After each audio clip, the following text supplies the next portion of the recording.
Yeah? Do we do it in class? So we didn't really do the whole thing. Oh, okay. So we didn't read the whole thing. So did anyone manage to read every single slide there? Hands up if you did. No, not every single slide. Okay, that's all right.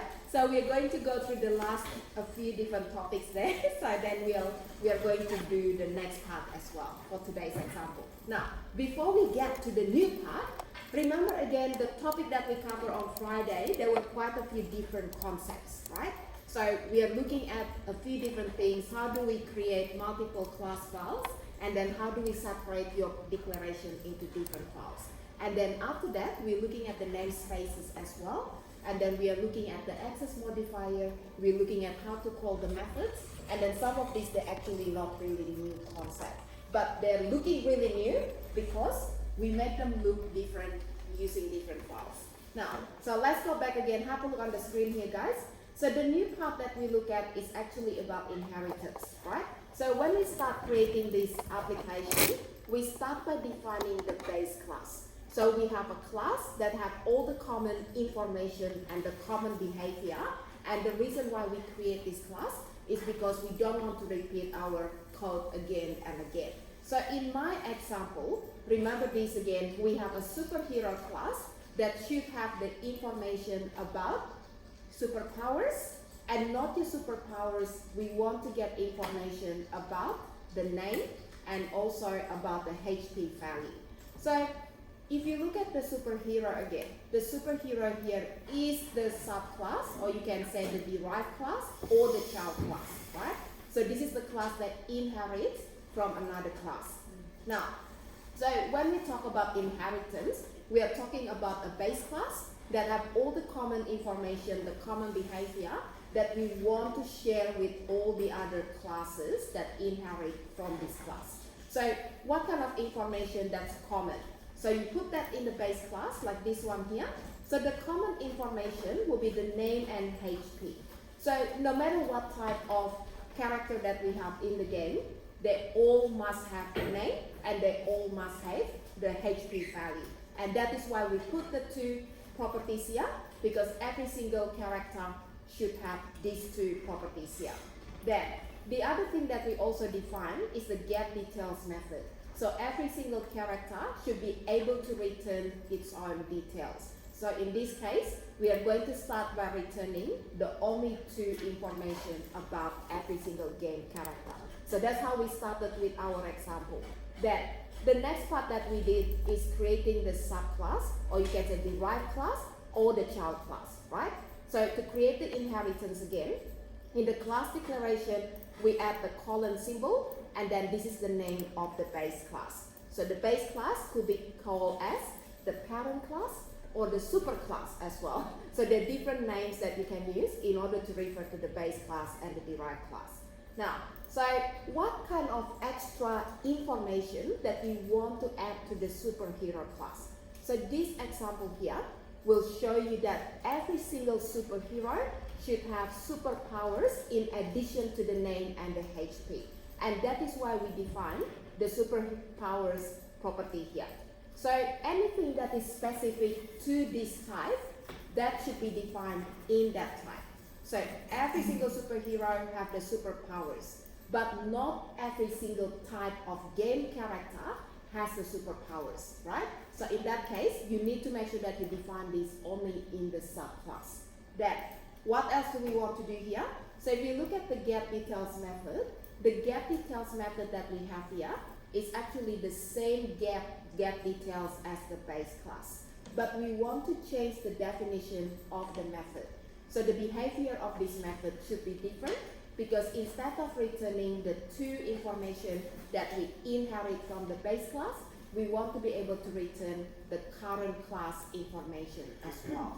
So what we need to do is to override the definition of the method from the base class. So overriding, that means we are changing the definition of the method that we inherit from the base class.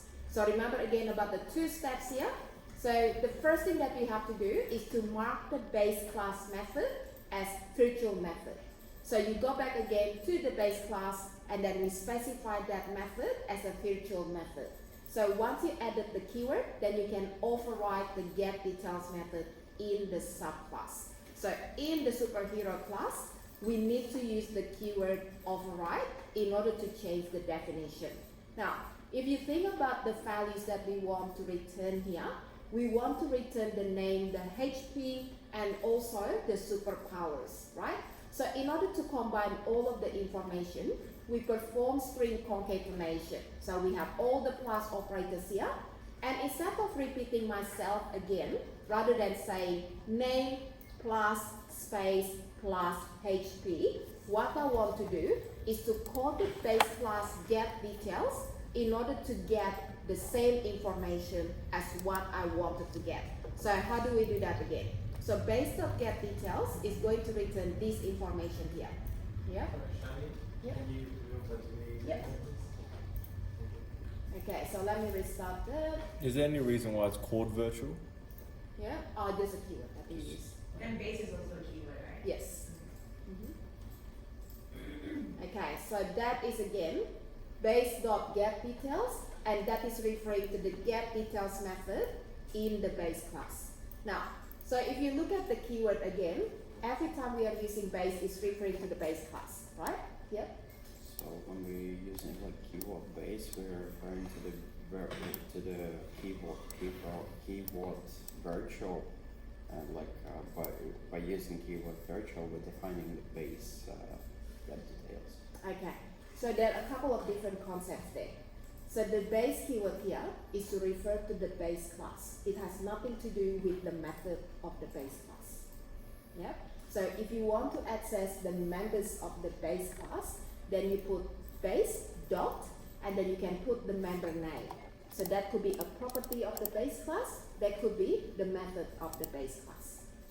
So there are a couple of different things there. Now, if you watch this example, right? So if I put base dot, so what you can see here will be the members of the base class. So how many properties did we define in the base class? We have two. Very good. So you can see HP and name, right? And can you see the method that we define in the base class? Yeah, so get details, right? So we are going to talk about the other methods later on. So basically when you add base from the child class, that is going to refer to the members of the, it's going to refer to the base class itself.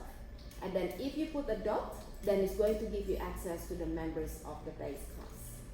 Now, if I do this dot, what is this again? It refers to the superhero class. Yeah, so it refers to the current class, this class, right? So what are the properties of this class? We have three properties here. So two inherited from the base, and then the new one that we define in the class, right? And then we can also see the method that we define in this class. Now, we'll talk about the other ones next time. So that will be just to show you the two keywords that we can use to refer to the base class or to the current class.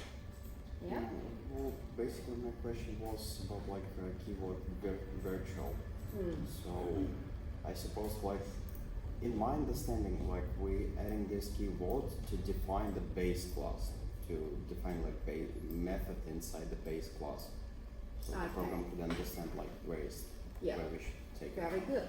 So the virtual keyword has to be used in the base class. That is correct. But not every single base class method have to be marked as virtual. So if I don't put virtual keyword here, this is still a valid declaration. But you cannot override this method. Yep. You cannot change the definition. So virtual needs to be added just just for future overriding. Yes, that is correct. So then the subclass can change the definition of get details, and that's basically what virtual is. Yes? So Okay, so my other question is, if game characters was not the base class, Yeah. but let's say there was another class called game components, which is the base class, Yeah. from which you derive game characters, from which you derive superheroes. So then if you want to do the concatenation that you've done here for superheroes and game characters, can you still use base and virtual?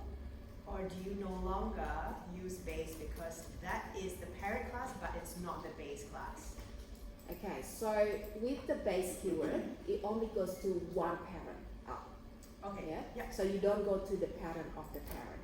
Okay. So you don't actually go to the base. Yeah. You go to just the parent. That is Okay. correct. Yeah. So the direct parent in Yeah. that case. And we're using different keywords, not the base dot or something else. Well, we don't really go back to the base of the base usually. If you start trying to think about this is how we're supposed to access the information, that usually means your design is not really good, right? Because that is an incorrect design. So why do we have to refer to the base of the base? Or can we actually just use the method of the base class in order to reuse the information? So I'll give you one example, right? So you might have two different kind of classes that inherits from superhero. So you might have a good superhero and a not good superhero, right? So that will be the two classes that derive from the superhero. Now, what if the good superhero class, which is the child of this class, wants to get the name, the HP, the superpowers, plus other properties defined in that class? So how do we access that information? So the best thing to do in this case is to call the base get details that will give you all this information here, right? And then you can add the new information again. Yeah. Now, so that is a good design, but if you really need to access the parent of the parent of the parent, then you might want to start thinking, how about we change our access modifier to a different access modifier? Because we have one access modifier called protected that allows you to access all the members from the base and the base of the base and the base of the base of the base, right? So that will be something that we can change as well. Now, I might just change our example later on using protected so we can see the difference. Yeah? Okay. So guys, so this is just to show you the concept that we did last Friday. So in order to be able to change the definition of the method from the base, we use the two different keywords here. So the base method has to be using virtual, and then the derived class method that should use the override keyword. So once we have added the two keywords in the two different definitions, then we are going to be able to override that. Now, overriding again is about changing the definition of the base class method. So there are two different terms that are really similar. One is called overriding and one is overloading. So what's the difference? What's overloading? Have we seen that before? Overload. Yeah. So usually when we get to this point, people start thinking, yeah, I remember overloading, but what was that again? Overloading, what is that? It was a part of constructors, wasn't it? Yeah, we can overload constructors. Yeah, this Yeah? bracket. This bracket, and then you put your parameters in. Is that? So that's a constructor chain. Okay. That's the other one. Yeah. So what's overloading? Where you have multiple integers, multiple data types in the bracket. Is that it? Yeah. Of the same data type. Multiple data types of the same. Yeah. Okay. Okay. Yeah. I know Sorry. that you're getting there, but So what else? Overloading. basically, I'd say it's like, let's say we're overloading methods, and so basically we're just we're creating the same method. No, we're saying that the same method can also do like different stuff with Yeah. different Parameters. not properties, Parameters. parameters. Yeah. Okay. So when we talk about overloading, we're creating multiple versions of the same method. So how do we do that in C#? We have the same return type, the same method name, and the path that will be different, just the parameter base. So remember when we created the sum method or the add method to calculate the numbers, right? So how did we do that overloading in that example? So we can add two numbers. So we define two parameters in the first add method. And then we can add two numbers. So we define three parameters in the next add method, right? And then we can also take as many parameters as we want in that example. So when you overload, you're creating multiple versions of the same method. So you're making that method flexible, so it can take any number of arguments, also certain number of arguments.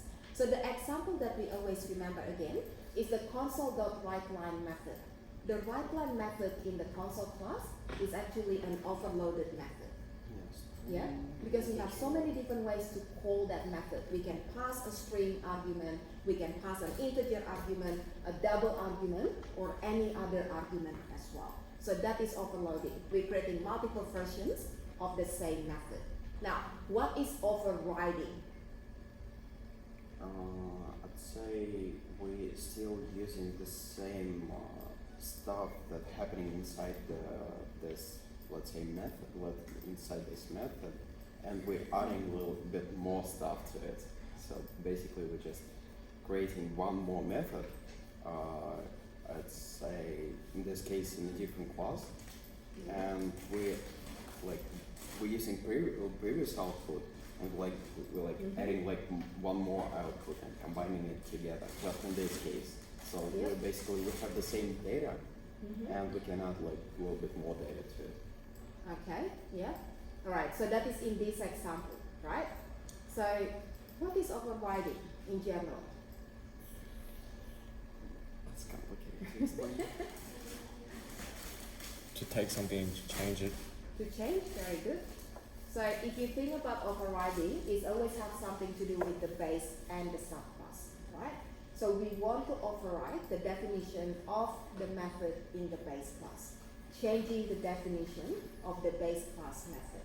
So that is what overriding is. So when we talk about overloading, we have nothing to do with the base class, has nothing to do with the derived class. So you usually define the methods that you want to overload in the same class. So you can create 3 add methods in the same class, and they have different parameters. So that is overloading. But when we talk about overriding, you work with the base class and the child class. So the child class will override the definition of the base class method. We are changing the definition. So how do we want to change that? Completely up to you. So we don't have to reuse the information from the base method. Watch this. If I want to change this completely to a different value, right? It doesn't have to reuse the base get details. I can just say return imported, for example, just a text. So that is still overriding. We are changing the definition of the base method, and it doesn't matter how we change that. That is still overriding. But in a lot of cases, you're going to start adding this method here in order to reuse the base method.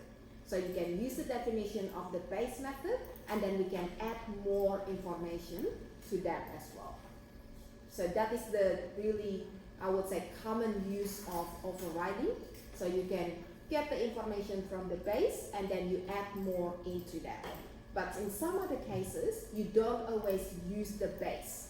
So sometimes you just return something else altogether. Okay, now, how are we going with that one? You can still do that with overloading, right? You can change it completely as well.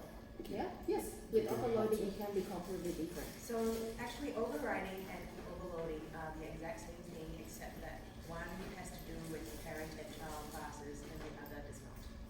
Okay, so the main difference between the two, with overloading, the method signature has to be different.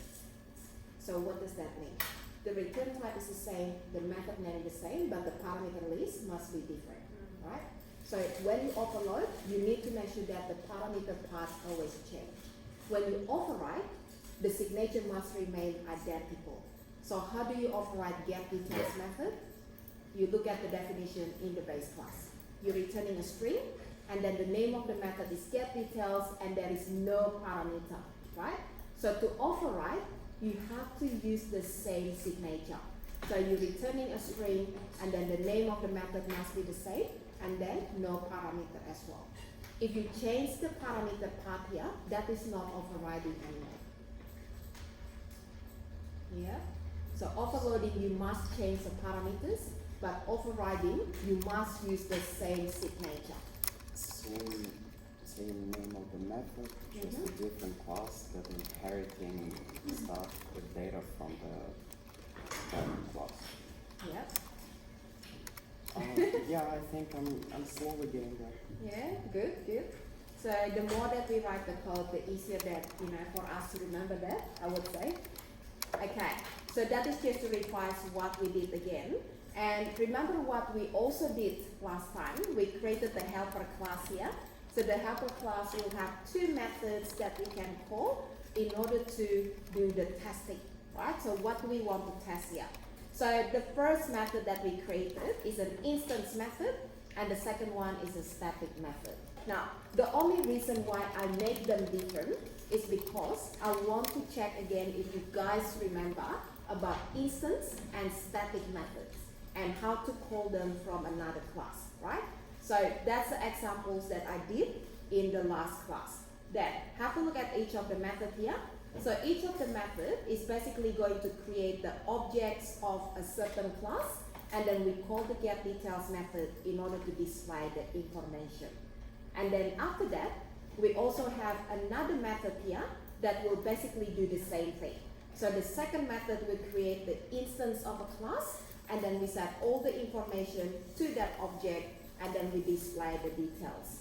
So we did that in two different methods, and then we call these methods from the program class. So if I go back to the program class here, I'm going to start by creating the instance of helper class in order to call test1 method. And then the second method doesn't need to have the instance. So we can call the method directly using the class name. So that's the difference between instance method and static method, and that will illustrate how to call the method from another class. Now, any question about this? So if I create an instance method, what is the first thing that we have to do to call that? Just declare this method called. Declare the instance, the object. Yes. Yeah, so you need to create the object first, and then once you created the object, then you can call the instance method, right? So that is what we did in the first example. Now, if I have a static method, do I have to create the object? You can call the static No. method straight away from the class. Very good. So that's the difference between the two methods. But like when you need a static method, it would have like fields. No, not fields.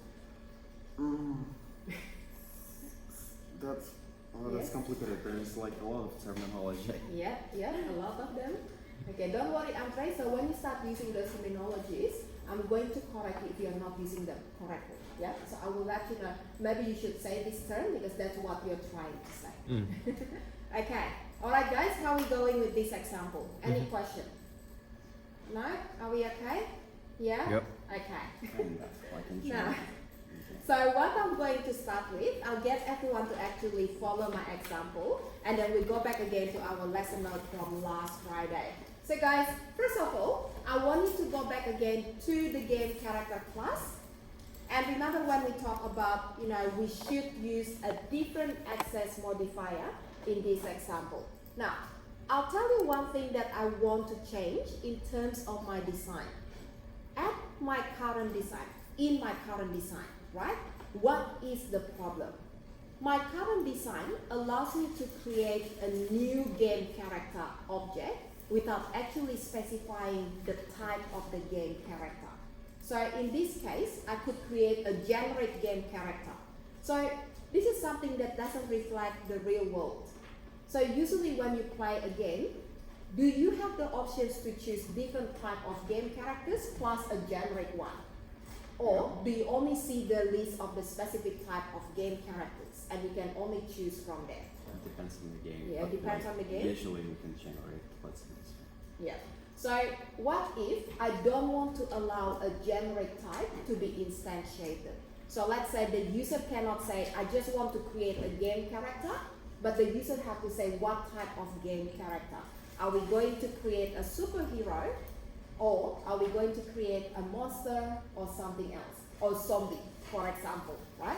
So if I want to restrict the parent class from being instantiated, I can use the keyword abstract.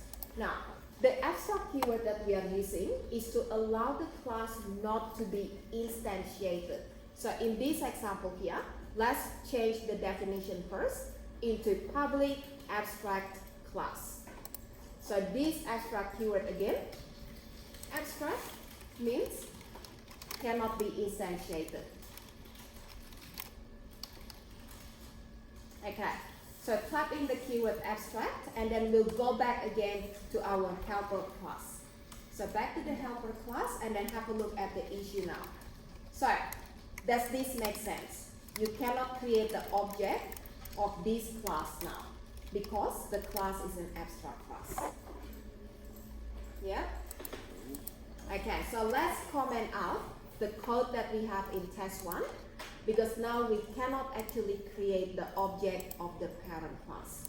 Now, so what is the purpose of the parent class then? If you cannot create the object, you can still use that to contain the common information. Yes? Please. Yes. Yeah. Okay, so just remember again, the parent class, even though you cannot instantiate, you can still contain the common information and the common behavior, so they can be used by the subclasses. Alright, so that is the abstract keyword that we use for the class. Now, does that make sense, everyone? As in the class, the entire class cannot be instantiated. Yes. Or the method. Yeah. The class. Okay. So only class can be instantiated, Yeah. method cannot be instantiated. Okay. Right? So instantiation It's part, for instance. yeah, when you use the new keyword. Okay. So that is the instance part. Yeah. But you can still use the method. You can still use the method. You can use the method from the subclass, but you cannot call the method here. Because in this way, what will happen? Doesn't know what to refer to. Not able to see it. Because the object, there's no object. You cannot create the object of the class. Is that right? Yeah, true, but like, Yeah. I'm really confused right now because like Mhm. I don't see a reason why we just getting the access to like Yeah. creating new instance. So of that is class. again sometimes the design decision. Sometimes we don't want the base class to be able to be instantiated. So we don't want to allow that type to be used from outside the class, the subclasses. Can you tell a Yes. simple example? Just Yeah, the same thing again if you play a game, right? So when you play a game and you're given the option to choose the game characters that you want to use in the game. So which one do you want? So do you want to give, for example here, superhero and game character and maybe another subclass called zombie, right? So superhero and zombie could be the two subclasses from the same game character. Does that make sense? So you mean we're gonna create like a new method for the each character, and we're gonna, and inside this methods we just gonna like create the character, but like we're not gonna, we're just gonna call them to kind of lost. Okay, so the only difference this time, you might want to give the options, right? So whether you want to choose from all of the subtypes, which basically the derived classes, and also the base type. So do you want to be able to choose a game character type in your game? Or you don't want to allow that because the type has to be specific type, right? Or think about this, maybe this is a little bit easier. If you have an animal class, so that is the base class, and then there's subtypes of animal. We have dogs, cat, and so on, right? So if you are using that in the game context, do you want to be able to choose dog, cat, bird, snake, and an animal? Or you want to select only the specific types without the animal type? Yeah, I would like to only specific. Yes, because even if you choose the base type, how can you represent that in the graphic? What is the animal like, right? So you cannot display that in the graphic, it doesn't make any sense. But the four classes, the animal types, they're going to derive from the same base class, from the animal class. So right now we're basically gonna create some options, like create like existing options to choose from. Yeah? But we don't want the base class to be one of the options. So we're not gonna give access to the base class, but only something that within the base class, like to to the bird, not to the animal. Yes, so only the subtype. So the subtype can access the member of the base. Is that right? Yeah, I guess. Yeah. Generally Yeah. like. So that is I just have an no example idea. about the context when we are using abstract for the base class, right? So we want to prevent the class from being instantiated from outside. Okay, so that is just an example again about using the abstract keyword here. Now, so going back again to my game character class, so that is an abstract class, and that means we cannot create the instance or the object of the class. So even though we make that into abstract class, we can still define the properties and the methods of the class. So how do we access this? From the subclass. So you can access the properties, the methods from the superhero class, which is basically again the subclass. Now, I'm going to change the definition of my members. So let's go back again to the game character class here. So if I go back to this example, have a look at the properties. Instead of using the public properties here, I'm going to change that into protected fields. So comment out the two properties here, and then we are going to add the comment that says fields and change these two into fields. So remember again, I want to use the protected keyword for the access modifier this time, and this one is called string, and then we call that as name. And then protected, and then the second one is int, and then that is the HP value. Now, okay, so what does the protected keyword mean again? What does that mean? Just access, basically we can't access it from like within any, like within the project, we can access it only from like exactly this class. Yep, this class And like classes that inheriting this very good. process there, like Yes. stuff. So the name and the HP fields can be accessed from this class and all of the derived classes, right? So in this case, I have to change my definition in the constructors. So have a look at my definition again. Do we have the properties still? No. No? So that is going to be your field, right? So what is the name of the field here? Lowercase name, good. And then again, we change that into the field called HP, right? So we need to change the definition so we can store the data correctly. You have to have like this underscore. Yeah, so that is called private. only So for underscore private. usually used for private. Oh. Shandy, can you repeat what the protected means? Well, from what I remember, it means it can be accessed in this class and all child classes. Yes, that is okay. correct. Mhm. Just accessibility. Yeah. Alright. So guys, so remember again for the constructor here, we are going to set the value directly to the field rather than using the properties. Now, when we are using a property, remember again the property is a way to access your field's data. Is that right? So it's like you're creating another layer of access. So how do we access the field's data using a property? We set the data to the property, and then the property will set the data to the field. So there are two different steps for setting the data. If you want to bypass the two steps and you want to just do it in one step, so I'm setting the data directly to the fields. So that is just doing that in one step, right? So property is like the gateway that allows you to set the data through the property to the field, or the other way around. So you can use that in order to get the data as well. I'm not sure if you like were explaining this, but like I believe, can you like in this step where you like passing data, like getting the data from the something and like passing this data into the field, can you inside this step like create some kind of validation? So That's right. So that is why usually we use a property. So the property can be used as the gateway that checks the data before you assign that to the field, right? So you can also do some formatting. So for example, when you're getting the value from the field, the property is going to apply some formatting and then return that. So that is the purpose of the property. Can you explain why you had With just like 50 or commented 60 out lines of code, this thing, I'm sorry, why you just changed the and that's this one.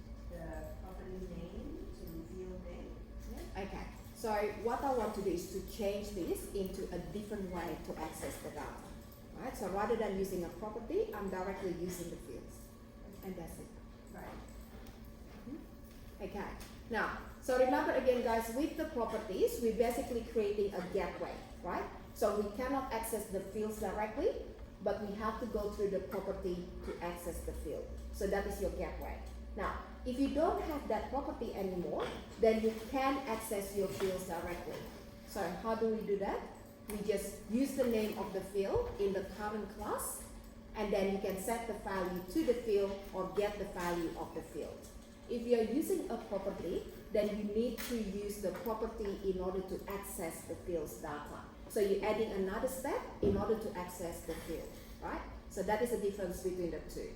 Now, so what I want to do next, have a look at these two constructors again. So remember again, we cannot create the object of this class. Is that right?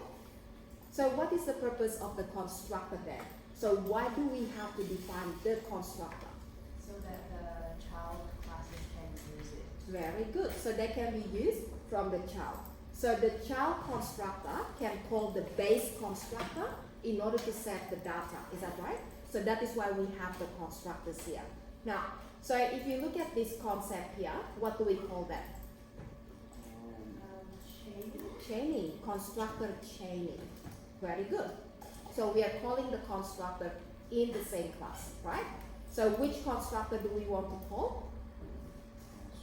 I believe we call Well, it it's game string, one is character. integer, so we're calling the one on line 7. Very good. So we're calling the constructor that has the two arguments, string and integer.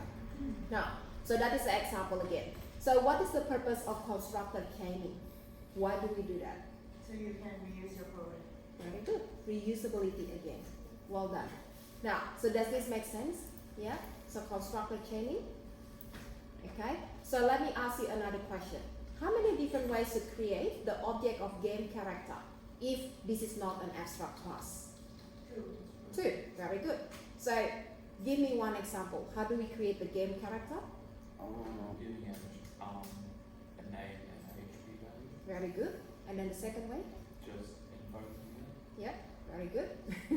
Okay, so that will be the same as what we did before, the code that we commented out, right? Okay, now guys, what else do we want to change here? If you just invoke it, it will be a name character that has no name, which is unknown name, and Yeah. health point of 100. Yes, that is correct. Yeah, so if you just call the null constructor, then it's going to set these default values. Yeah. Okay, what I want to do with this example, I'm going to change the keyword from virtual to abstract. So we're not overwriting it anymore. Yeah, so it's not going to be virtual anymore. Now, so what is an abstract method? An abstract method cannot have a body.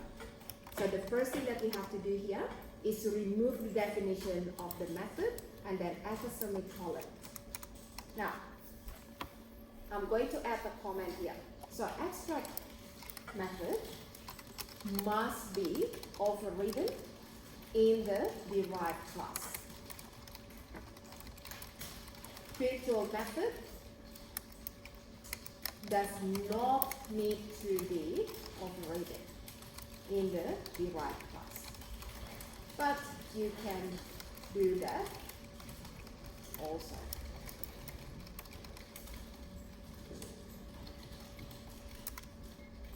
Okay, so it's getting too long. Let me just put that into different line. So if you want to change the definition. Okay. So the only difference between the two keywords this time, well actually two differences. With the virtual keyword, you have the option to change the definition in the derived class. So that is the virtual keyword. With the abstract keyword, you must override the method in the derived class. So that is the difference. So the virtual keyword, that means you don't have to override the method in the derived class. That is optional, but you can if you want to, right? The abstract method forces you to override this method in the subclass. So every time you have an abstract method in the base class, then you must override the abstract method in the subclass. So one forces you to change the definition, and the other one gives you the option to do that. Yeah? Okay, so that is the difference between the two keywords. Now, so in this case, let's go back again to the subclass. So the subclass is called superhero. So let's have a look at the definition here. What do we have to change? The method get details. Yeah? Okay, so do we have any definition of the get details in the base class? No. So the definition was removed, right? So you only have the method signature here. So when you call base.getDetails this time, it doesn't know what to return because it doesn't have any definition. So what we want to return here will be the name and the HP value. How do we access the name and the HP value? I don't know, just call Class dot, the name of class dot, Do we need the class name? just call the parent class, right? Should it be the parent class? Yeah. Okay. So how do we access the fields of the parent class that have been defined as protected? Yes? Just write name. Just write the field name. Excellent. That's it. So just write the field name, and then we can add the values for the HP as well, and that's it. Now, remember again the difference this time, because we are using protected keywords. So which class can access the protected fields? The parent class and all the derived class, right? So the derived class can access the protected field from the parent. So you just put the name of the field, and then the name of the field again, and then this is going to be the property here. Okay, how are we going? So you don't have to use the name of the parent class because it automatically assumes that it is the parent class. As in, it automatically assumes that you are using something from the parent class. Yes. So already knows that like the name and HP already exist. So like we just have to imagine that all those code in the parent class inside it's That already is inside right. the super. That is what inheritance is all about actually, because you're inheriting all the members from the base class, right?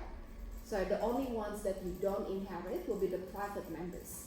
If you have anything defined as private, that's not going to be available outside that class. Okay, so that is changing the design of our code in order to use the protected fields. Now, let me just go back to the code again here. So if I go back to the parent class again, remember again, we want to prevent the class from being instantiated. So we don't want to create the object of game character, and that is why we are using the abstract keyword. And then the second thing that we changed was the fields. So instead of using properties, we are using the protected fields. So we can access the fields from the current class and also from the subclasses. Now, so how do we access this in the current class?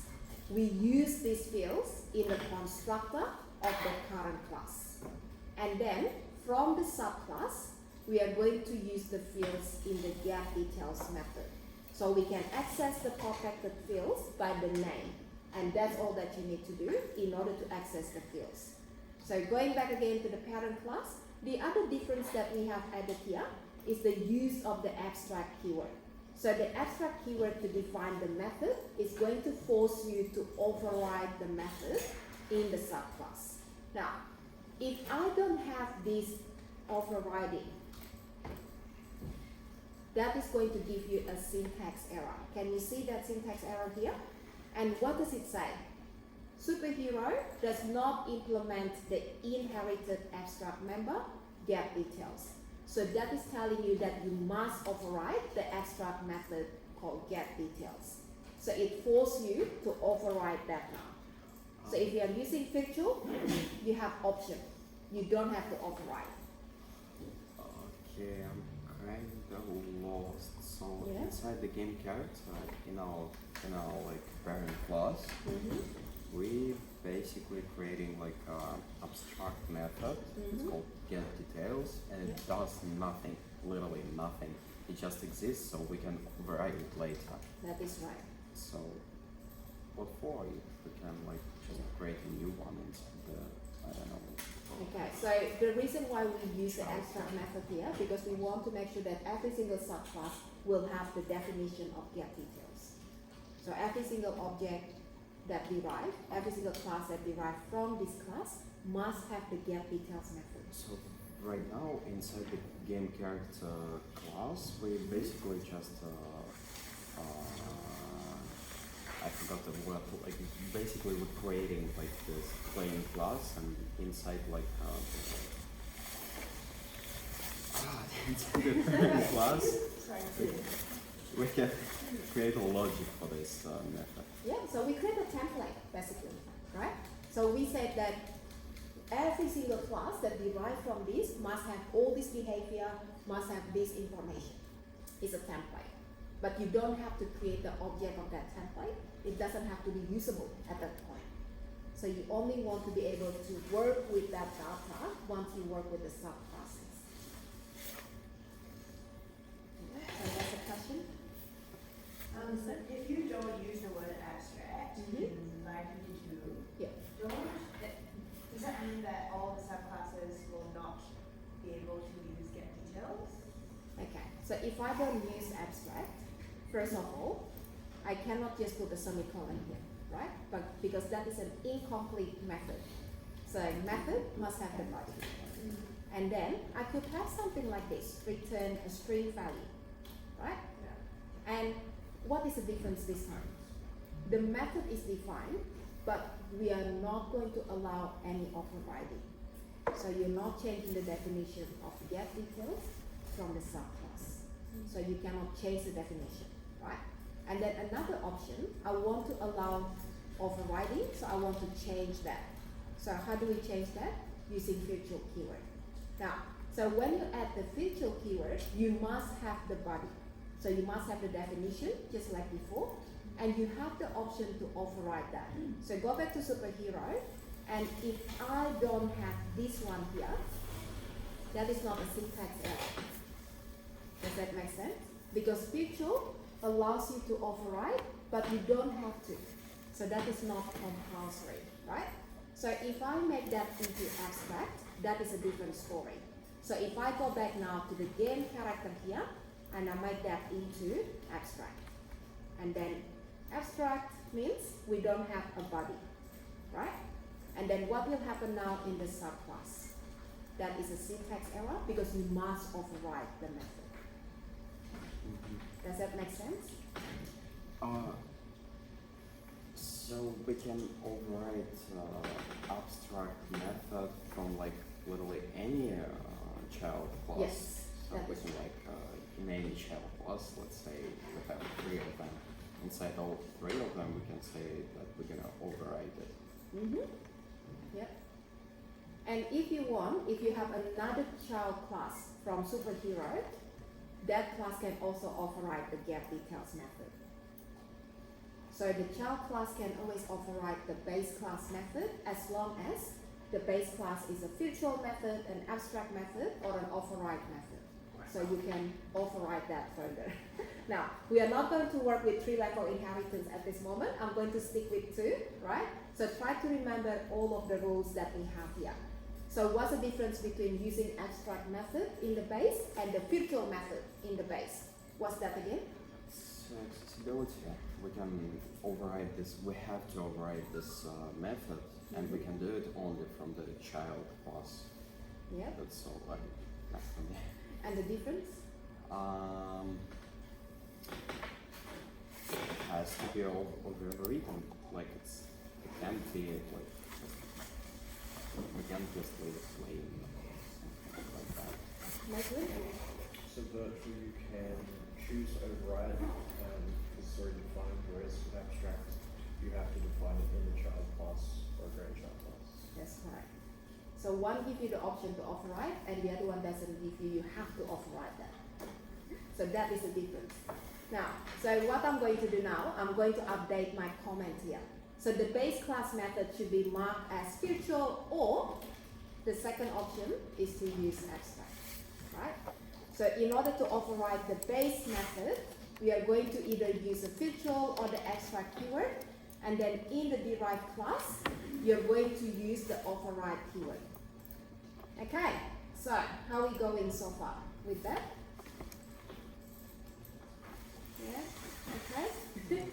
Just A lot of things? Examples. Yeah. Okay. Now, once we finish with the base class and the subclass, remember again we made some changes in the class definitions. I'm going to go to the helper class this time. And remember again with the helper class here, we are going to check all the syntax errors. Now, so have a look at all of this here. What is the problem with my s1.name? We just simply don't have name with a capital N. That's Yeah. it. So we don't have the property called name anymore, right? And then what about the HP? Same thing. But it's Same also thing. protected, so you can't exactly access. Very good. So if I try to change that into the field name, we cannot access the field from outside the class as well, because the field was a protected field, right? So protected field can only be accessed within the base class itself and the subclasses. So this is not the subclass. Now, so the code that we have here is not a valid code anymore. So I'm going to comment out these two statements here. Okay, so can we still assign the powers to the superpowers property? Yes? Do we still have the superpowers property? Yes, we do. Alright, so what I want to do next, I'm going to define, or I'm going to check the constructor in the superhero class first. So do we have any constructor defined here? No. So if we don't have any constructor defined, what does that mean? We can only create the object using the null constructor. So the null constructor is a default constructor, right? So that is the reason why if you go to the helper class, we can use the null constructor because that is a default constructor. Now, so we have a problem. What's the problem this time? Okay, let's see. What is the problem? I'd say. Yes. Yeah, yeah.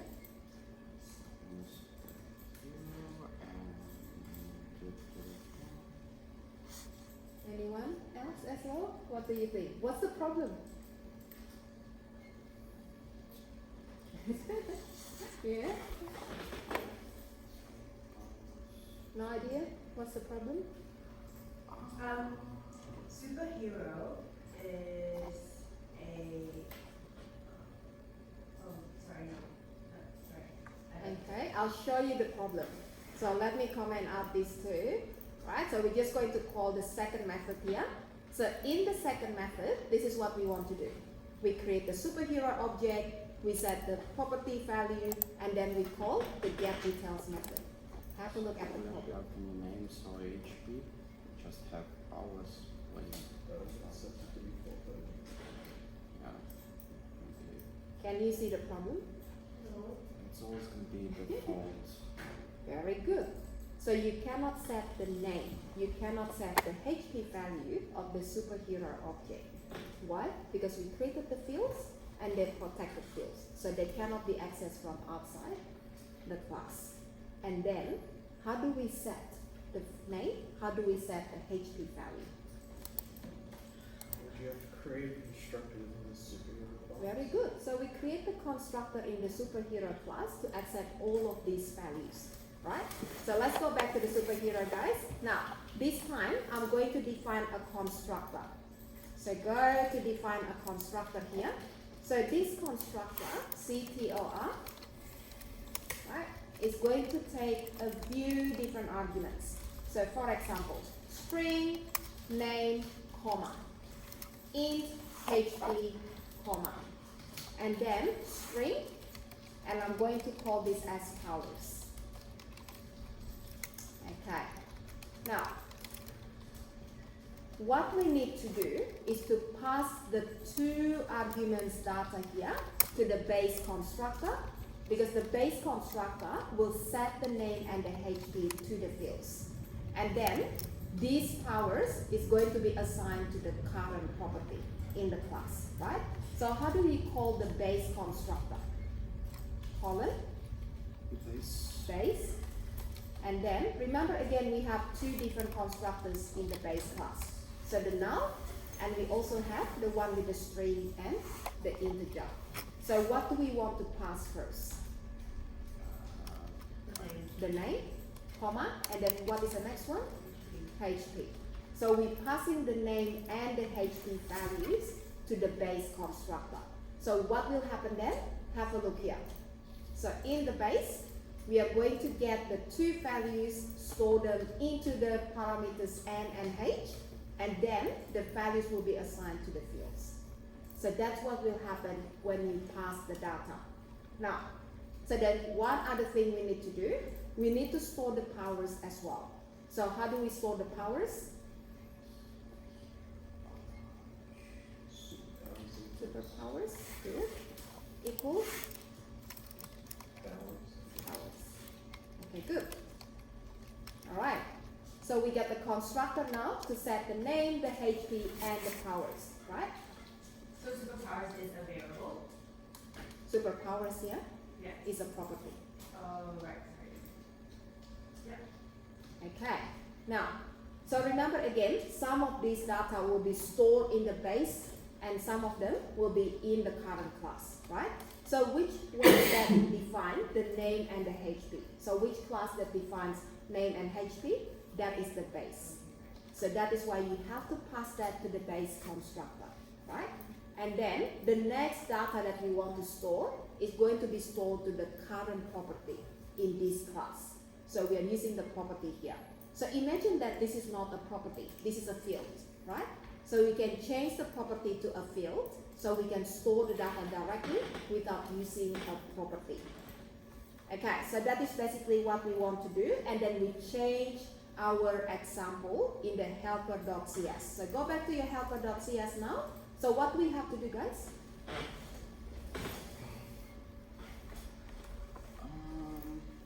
I'd say create Wait, what was wrong with the name? Sorry, when you go back to Yeah. this, Which one? where were you? Superhero? Okay, yeah. So the latest change you made was assigning the input of powers and the properties of powers. Oh, Yeah. yes, right. This one? Okay, yeah. Mm-hmm. So then now you're going back to helper. Yep. And you're wanting to change something. Yeah. So we have a syntax error here, and we have to fix it. I'd say You want to change the parameters maybe? Yeah. You have to put in the arguments. You have to put in arguments. Very and good. You also have to move it below when powers is called. Very good. Okay. Now, so go back again to our superhero. How many constructors have we got here? One. So how many different ways to create the object of superhero? One. And how do we create the object?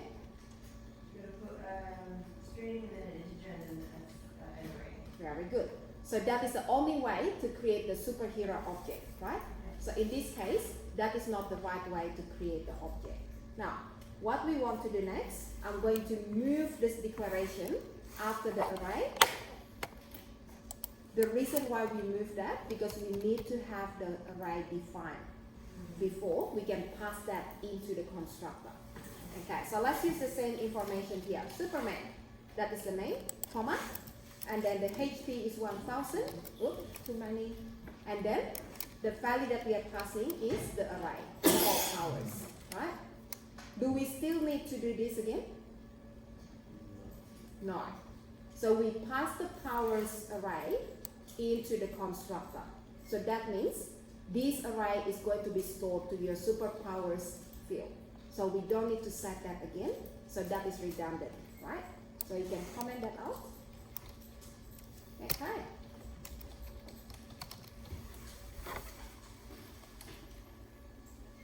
Now, how are we going with that one? Okay. Okay. Okay, yeah. Alright, so let's have a look at your object now. So do we have the name and the HP set? Yeah. So just make sure again all the data will be stored correctly. Name, HP, and then also the array. Okay. Are we okay? You assume in this one, you always have to write the values into the code. Which values? All the superpower strings and the name and the value. Okay. It doesn't have to be hard coded. Correct. So you can actually say get the inputs from the user, and as long as you store that in an array of type string, then you can pass that into the object. Okay. All right. Any other question, guys? No. I guess it makes sense. Just let's see. It's easier to understand than inheritance, but inheritance still kind of sounds kind of sus. I don't know. Like it's complicated. Yeah. So inheritance is a concept that's easy to understand. I agree with you, but there are a few different rules that you need to know about inheritance, right? So the tricky part is remembering the rules as well. So the things like abstract, virtual, the difference between them, and when do we use the fields, the properties, and so on. So we are not really going to worry too much about the design of the classes. So in the term 1 of your programming classes, the design is given to you. So we are telling you have to have 2 fields or 2 properties, right? So you don't need to worry about the design. So later on, in the second term, we are going to talk more about the design. So we are talking about the different design methodology in order to create your solution in C#. So that is when we start looking at the design. So at this stage, don't worry about that. We're still learning the concepts and how to define that in C# using the right syntax. And that's what you need to be really good at this moment, right? So if I say define a field, you need to know how to do that. And whether it's a private protected field, then you need to know how to do that. The same with the properties. And then when I say create the abstract class, you need to know how to do that. When I say inherit from a class, then you need to know how to do that. So that is all about the syntax. Right? Now, let's create another subclass. How do we create a class again? Okay. Right click the project, add class. Alright, so I want to call this as my zombie class. So this class is going to be literally just to create a zombie. Yeah, to create zombies. Okay, Let's call so what is the relationship this time? It's a game character. Yeah. Game class. Very good. So how do we make this into a game characters class, subclass? You should call it a game character. Very good. Okay. Now, so once we start adding the inheritance, you're going to see a syntax error. Now, I want you to type that in and tell me what the problem is.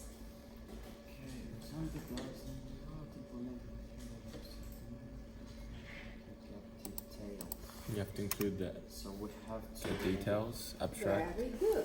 So we need to override the get details method, right? Because we haven't got definition of get details. So why do we have to override? Because we used abstract. Very stuff. good, It's because we necessary. use the abstract method. Yeah? Now, so how do we override? Type in override and then space, and you can choose which method that you want to override. Now, I'll talk about the other 3 methods as well. So the one that we can see from the base class is the get details method, right? So double click the get details here, and that is going to define the whole method declaration. So we have public, override, the return type, the name of the method, and then no parameters. Now, change the definition. What do I want to return? So every zombie has a name, has HP, yeah? I'm terribly sorry, but I'm getting confused what is like not implemented exception. Yeah, so that creates an exception to remind you that you haven't implemented the code yet. So we overrided it, overread it. Yeah, Basically we changed it. we and, like, changed that. And we just said like don't add any changes, use it as it was before. Yeah. So that is just a template when you override. So the purpose of that is basically to remind the developer that you haven't changed the definition yet. So that is why there is the new exception created there. Okay. It's complicated. So what we want to return here, guys? I think Alisa was saying what we can return here before. Name, HP. Name. HP. Okay. So do we have anything special about zombies? Zombie has a name. Yeah, that's a good one. Zombie has a name? In this Maybe instance, zombie no. has a name. Interesting. What Well, is zombie used to be a human or not? We Yeah. don't have a name for a zombie. So it's like that's kind of interesting. Okay. So let's say zombies Maybe have a weapon? name. Hey? I don't know, maybe you can add a weapon. Do zombies have weapons? No. Not always. Uh, This is a tricky one. They're all Injuries. The, Oh, yeah, like status and that. They have a level. the state. Level. They have a level. Yeah. So game Hierarchy, characters like, have right? level. Yeah. Yeah. Whether you're a super zombie or a mid-tier Yeah. zombie. A baby zombie or adult zombie. Okay. All right. Yeah. So some kind of Age. age. Yeah, age. Age of the zombie. Superhero doesn't have age. Yes. Oh yeah, that's true. No, they're timeless. No, Are they? I don't. How about Types? Type of zombie. Types of zombies. Types? What are the Yeah. types of Yeah, zombies? different types of zombies. Are they? Yeah, well, it's like There's What world do you live in? This is the tricky part because you need to Yeah, find video game. information about zombies that only specific about zombies, nothing else. Yeah, Not to, types. not to other characters. one that A year since screams. death. Year since death. Yes. How do you know? Yeah. Huh? Yeah. What do you think? Zombies Go look at were- mine. before they died. The year when How they old are died. you? Yeah. No. Year of death. Yeah, okay. I mean, that's an easy one. Year of death. Anything. How many humans From they something. How do you know the year they died? Hypotheticals. You get it. You ask? Okay, that could be interesting because then imagine this: your superhero could be bitten by a zombie and then became a zombie, and then you have the year when they became a zombie. Yeah. Right? Oh, right. They turn. Very good. So that could be, let's say I'll just make it simple for now. I'm not using the date object, I'm using the integer type. So year turn. What do you think? Yeah. Alright, now, so let's define the fields here, or the property in this case. So how do we create an automatic property again? Prog. Very good. Prog cat tag. Okay, and then if I want to make that into the year turn, then what is the type? Yeah, int is good enough. Yeah, year turn. Okay, good. And then it becomes a zombie. All right, now, so anything else we need to set here?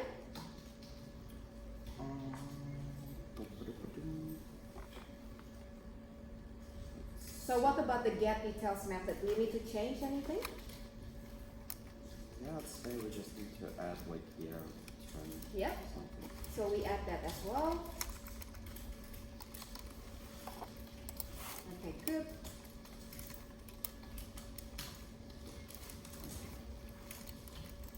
All right, now, so what else? How do we use this class? You need constructors. We need constructors, do we? True. So what's the problem if we don't define the constructor in this class? And maybe able pass date You have the and noun like it's constructor. constructed. That's right, we only have the now constructor. So what is the problem of using now only to create the object?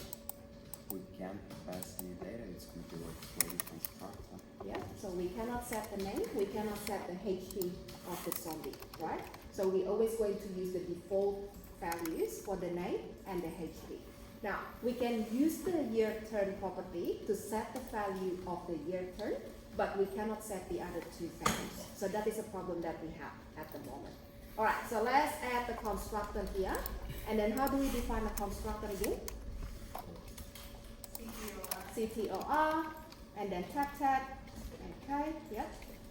Isn't the purpose of creating an abstraction to prevent users or whoever it is from creating something that is generic or doesn't have input? Yeah, for the abstract class, that is Yeah. correct. So then, now that we created the abstract class, Mm-hmm. why is it that the code is still allowing us to use the null constructor and have the same problem of not having properly defined information when an object is created? Okay, so we're looking at two different things here, right? So using an abstract class, it only means that you cannot work with this object directly from outside the class. Which is the game character object. Yeah.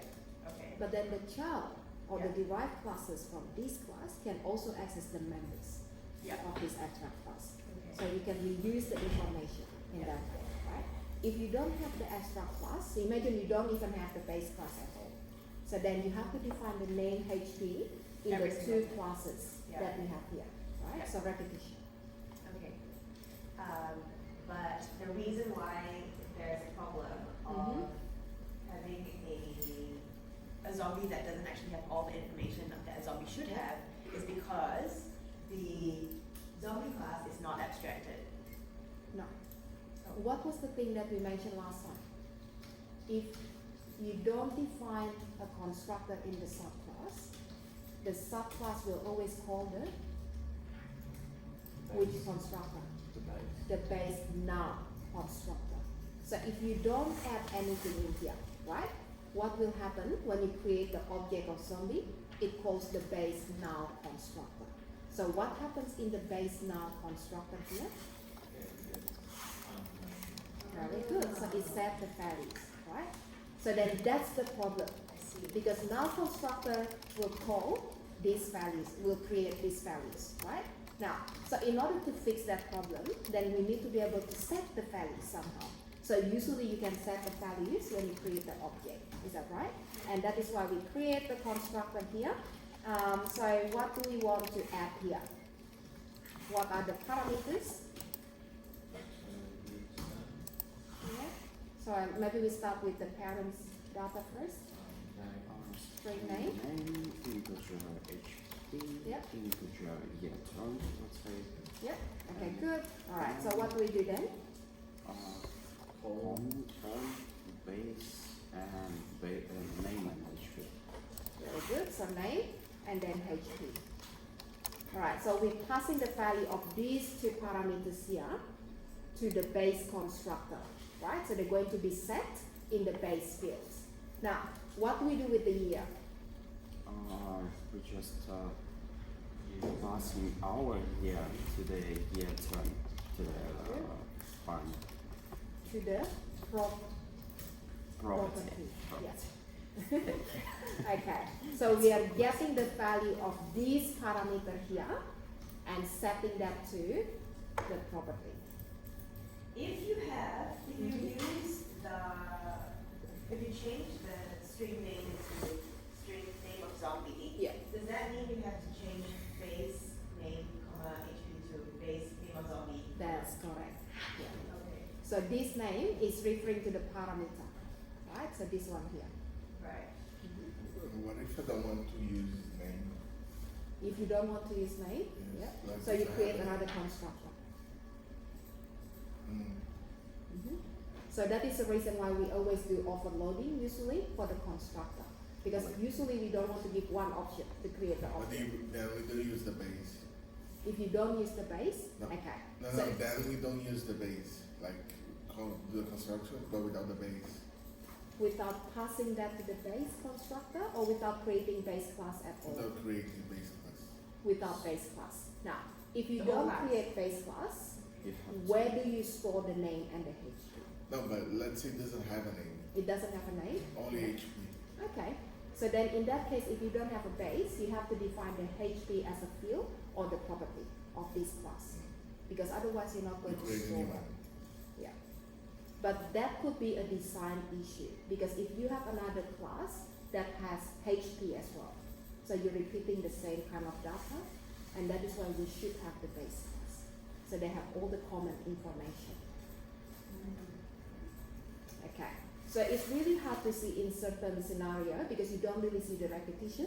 But imagine that you're storing information about employees and then even something like teachers, students in the system, right? So do we have common information that we want to store in the system? So teachers have names, so students have names, right? First name and last name and middle name. And then what else? We have date of birth, we have other information we want to store, the home address and so on, right? So in this case, if I create the teacher class and the student class with the same fields, so what does that mean again? Repetition, right? So in this case, the best thing to do is create the base class that have all the common information, and then in the teacher class you add something additional, maybe something with the wage, for example. So that is usually a practical way of working with classes, with the base and the subclasses. Yeah. So that can be done without using a base class, yes. But it could create repetition depending on how many classes you want to create at the end, right? So if you only work with one class, no inheritance. So how do you inherit in that case? Okay. No, because I'm thinking you can inherit it, like in this case. Mm-hmm. You inherit everything, but in one case you don't have one. You don't know one of the parents. parents. Yeah. Yes. Okay. How do you do it? Two things I want to say. First, it's not a good practice. So anything you put in the base class is usually because they're common information, right? So that means a subclass will have to use this information as well. Second thing, you could prevent that data from being inherited by using the private keyword. So if you make that private, then you cannot inherit that. The subchild or the class, the subclass cannot access the private field of the base class. But it's not really a good practice. Because in this case, maybe, that's not supposed to be in there, could be somewhere else, in another class. Yeah, but two things can be done. All right, so really good questions, everyone. Now, so we got the zombie class, we got the property, we have the constructor here, we have the method, right? And then let's create a zombie. So how do we do that again? Go back to the helper class, and I'm going to create the zombie here. So before we not before we display the details, but after we display the details. Right, so can anyone tell me how to create a zombie? Get a zombie to buy. Zombie space. Yeah. Whatever you want. Whatever name, I'll set one maybe. Then? Equals new zombie. Yep. And then your arguments. It's gonna be Okay. Ooh, tricky one. Make us good at names. let's call it not zombie. Remember, zombie was a human, right? So Bob. Bob not zombie. Bob. Bob obviously not zombie. How do you know Bob is not a zombie? Okay. Maybe we should make that Andre. Okay, so what about the HP? 3. Did they die?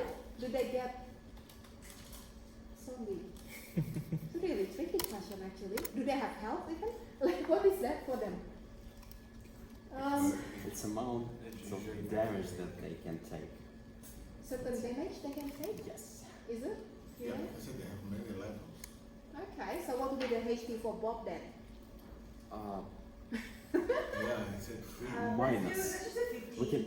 We can use the minus that like A minus? yeah minus And then- 15, and if we're gonna hit them, it's kind of gonna go to back to 0, and on 0 it's gonna That die. baby kind of Alright, so let's make it into a small number, let's say 50, and then the year when Bob turned.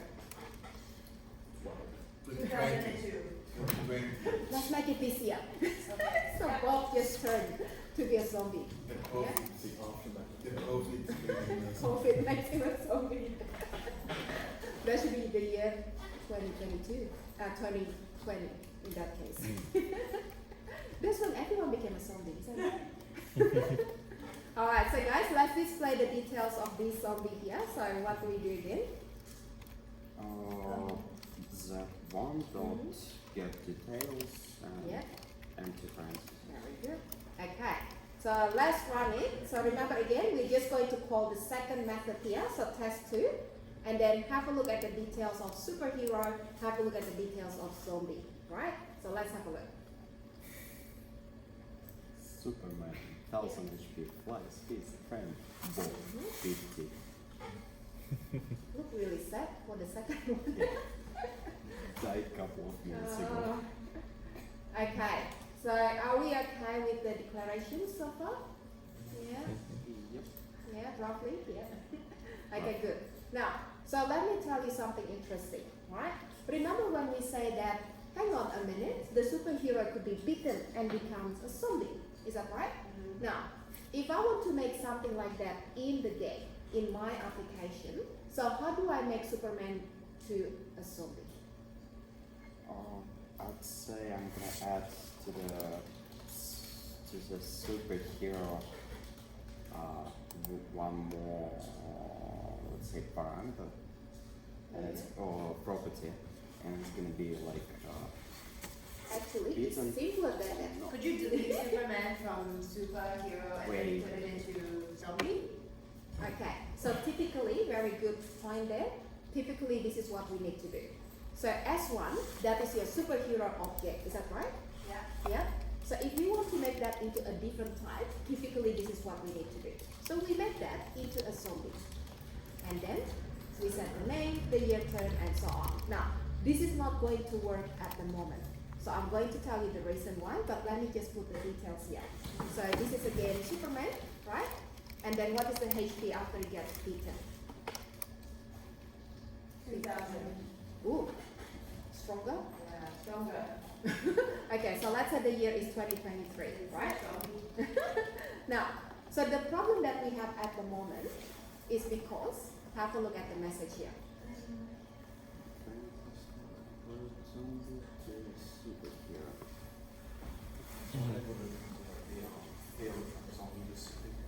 Okay, so we cannot convert the object. Now, the problem is actually your reference type. So this is the same as, watch this. That is the same as this one, right? So the reference type is superhero, the object type is a zombie. So it doesn't work that way. You cannot create the object of zombie and assign that to the superhero reference. So you can do this if this is a zombie, right? So if this is a zombie and I use a different name of host, then that is going to work. Now, so just keep in mind the reference is really important. So the reference type that we can use here will be either the type of the object or even the parent of the class.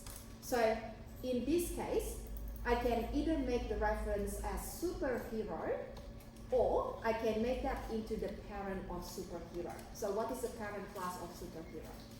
Game character. Game character. Now, What? Sorry, you said that you can either use the parent game character or you can use superhero. yeah, that But is I thought you just said that you can't have superhero equals zombie. okay. So we cannot make superhero equals to new zombie.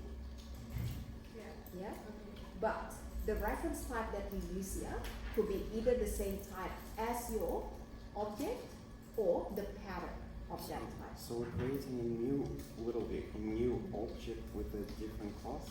You mean that we cannot create those same level objects, but one should be above. That is right. So you need to understand the inheritance in this case, right? So how do we declare an object? How do we instantiate an object? Remember again, we have two steps. The declaration for your reference first, and then the part where we use the new keyword to create the object, right? So usually when we create our object, we always use the same types. The reference type and your object type will always be identical, right? And then now I'm showing you another way to create the object. The reference type does not need to be the same as the object type. The reference type can be the parent type of your object. Now, what do you think is the advantage of using the parent type? That is the same, it's the common denominator between the zombie and the superhero. Very good. So your reference can be used for different type of objects as long as they derive from this type. So what does that mean? Have a look at my example again. So the first time I create the object, S1 is going to refer to a superhero object. right? And then what happens then? Have a look at the next statement here. My S1 reference will change to a zombie object. So now your S1 can actually be a zombie or a superhero because the reference type is the generic type, is the parent type. But if you don't use the generic type, then you cannot use this in order to refer to different types of objects. So this is a concept that we call as polymorphism. I'm not getting it. Yeah. I have no idea. Okay. Sure, there's another So example. what Yeah. it's doing is the game character is able to call on its children, like properties in that. So when you call superhero, it can only use the parent's fields and its own fields, while the game character can call all what is connected to it. Yeah. So you mean like in the basically base class, like not the base class, the parent class Yeah. has access to all his child classes. Yeah. And when we're creating like a new instance of game character class or the parent class, we can pass inside this instance we can pass a child class, Yeah. and then we can change it, like replace it with a zombie class because it's already game character class and it has like all these other child classes. I understand you literally, you're not following me, but like. Say like your brother cannot change you, but your parents can change you. That's really terrible. Kind of true, right? Your brother cannot change you. Maybe some people will argue with that. But yeah, I'm closer to my brother. So basically, we're just creating like the class instance of the class that has all the properties and other stuff and that go from other like child classes. And at any time, we can like replace it with a child class. Yeah, so we can change the object type. That's right. Because it knows what we want to do. Because like in the game character class, we have like all the superhero class, or the zombies, other stuff. Yeah. Okay, so what I want to show you here, I'm going to add this in my example so you don't have to type this in. So let me just type this in the example here. So what's my relationship again? Let me see. So doctor, right? Let me rename that because we changed the name of the class last time. Okay, so back to this one here. Now, so if we go back again to my previous example, right? So how do we create an instance of, let's say, an employee? So usually we put employee on the left-hand side. So your reference type is employee, and then your object is employee. And the same thing with the doctor here. So usually the reference type is doctor, and then the object type is doctor as well. Now, because we have inheritance, the reference type does not need to be the same as the object type. So the reason why we want to do that sometimes, because we want to work with different type of objects at different time. So your P1 here could be an employee, and then later on it's going to change into a different type of object. So let's say it's not employee anymore, but it's, let's say, the CEO, not an employee, right? So something like that.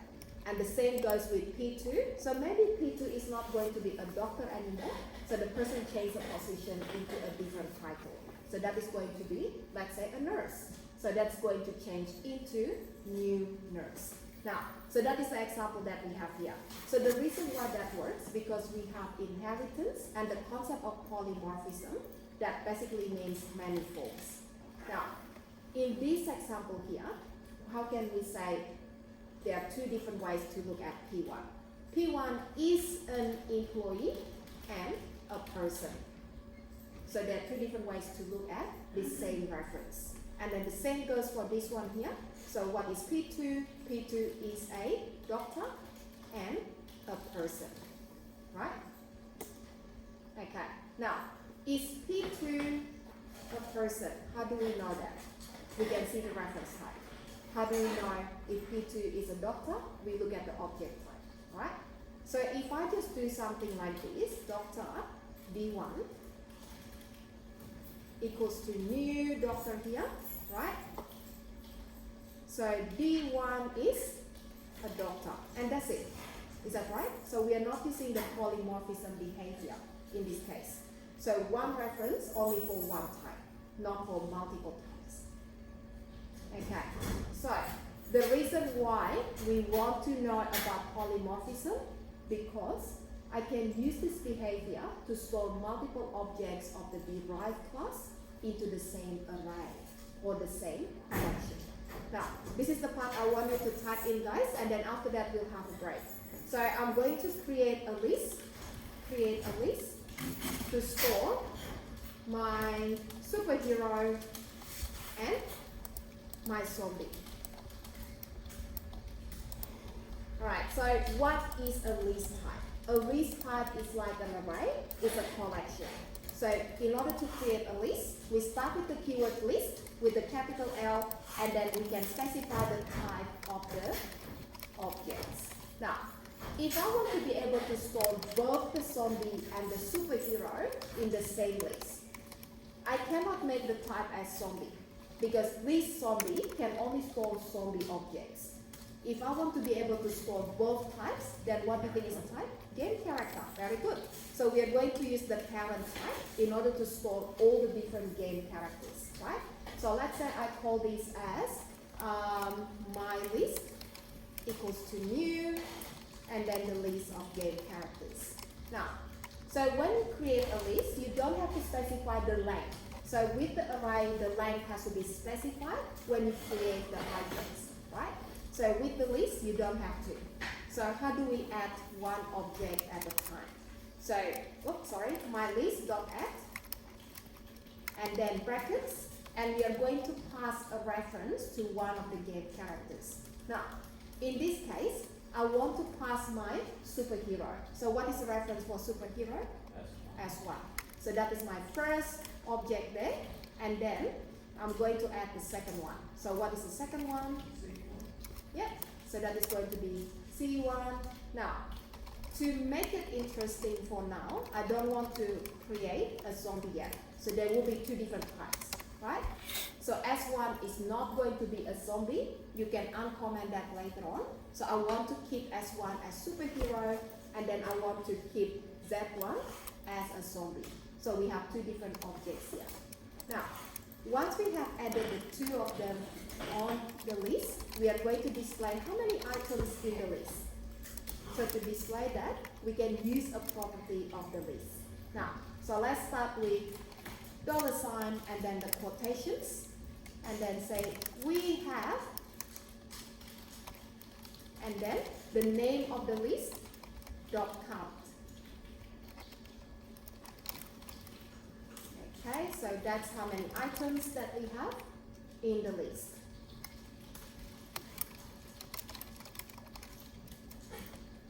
Okay, now if I want to display every single items in the list, I can use a for each loop. Remember the for each that we used in the array? Yeah? So type in for each and then double tap. Okay, so we are going to go through each item in the collection. Now, so you have two options to declare the type of each item inside the list. So you can use the type of the list, game character here, or we can keep the var keyword. So the var keyword is the implicit type. We don't have to specify the type explicitly, but it's going to happen when you run the code. So when you run it, then the var keyword will check what is the type of the object. I don't want to add the var keyword at the moment. I'm just going to get it to use the type of the items in the list. So for every single item, which is a game character, in the my list, right? So in the list, what I'm going to do is to call the get details method of this item. Okay. And that's basically all that we want to do. Now, so run it, have a look at the result.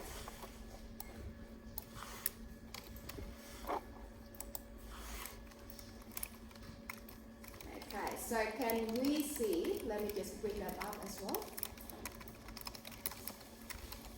2 items in the list, and then we have the first object, which is a Superman 1000 with all of those details, and that is the second object, right? Okay, so the output that we have here is basically the same as the previous output. So we have the 2 objects, we store them into the collection, so we can do the same operation for each of the items in the collection. So that is the last thing that we need to know. Now, one of your skill assessment question is going to be about polymorphism like this. So you're going to be given classes, base class and a couple of subclasses. And then the instruction will tell you to complete the code in the classes, and that will include the code in the program CS. So the program CS code is going to tell you that you have to iterate through each of the objects in the collection and then call the method to do something. So it's very similar to what we have here, right? So you need to try to practice this again. So we'll do that later on with other examples. So the main thing again for now, I want you to review and then keep working on all of these concepts.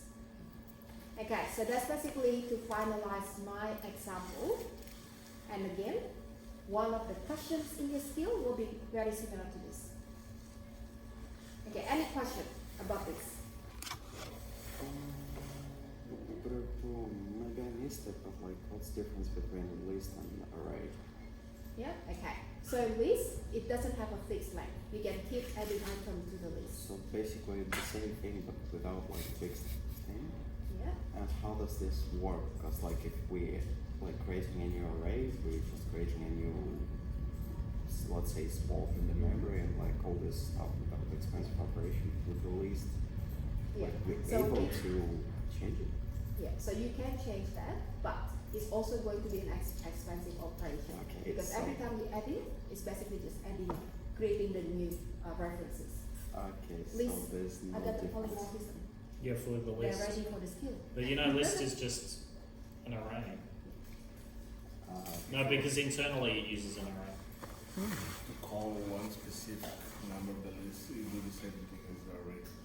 Yeah, because again, it's like, I have a sample on the Moodle actually, which is like, what if you wanted to grow an array yourself? So what you would have to do is keep track of how many positions in the array you filled. And then once you filled all the positions, you would then have to create a new array that's bigger than the old one. And then you have to copy everything from the old array to the new array. Right? Like if you wanted to do that. So that's what list does for you. So internally, when you create a list, it creates an array internally. And then as you add elements, it actually keeps track of how many positions in the array you filled. And then when you fill all the positions, it then creates a new array Yeah. and then copies everything from the old one to the new one. Wow. But that's actually a very good example of encapsulation, right? Because all of that is encapsulated. You don't know what it's doing inside, right? You can't see what it's doing inside. That's all hidden from you.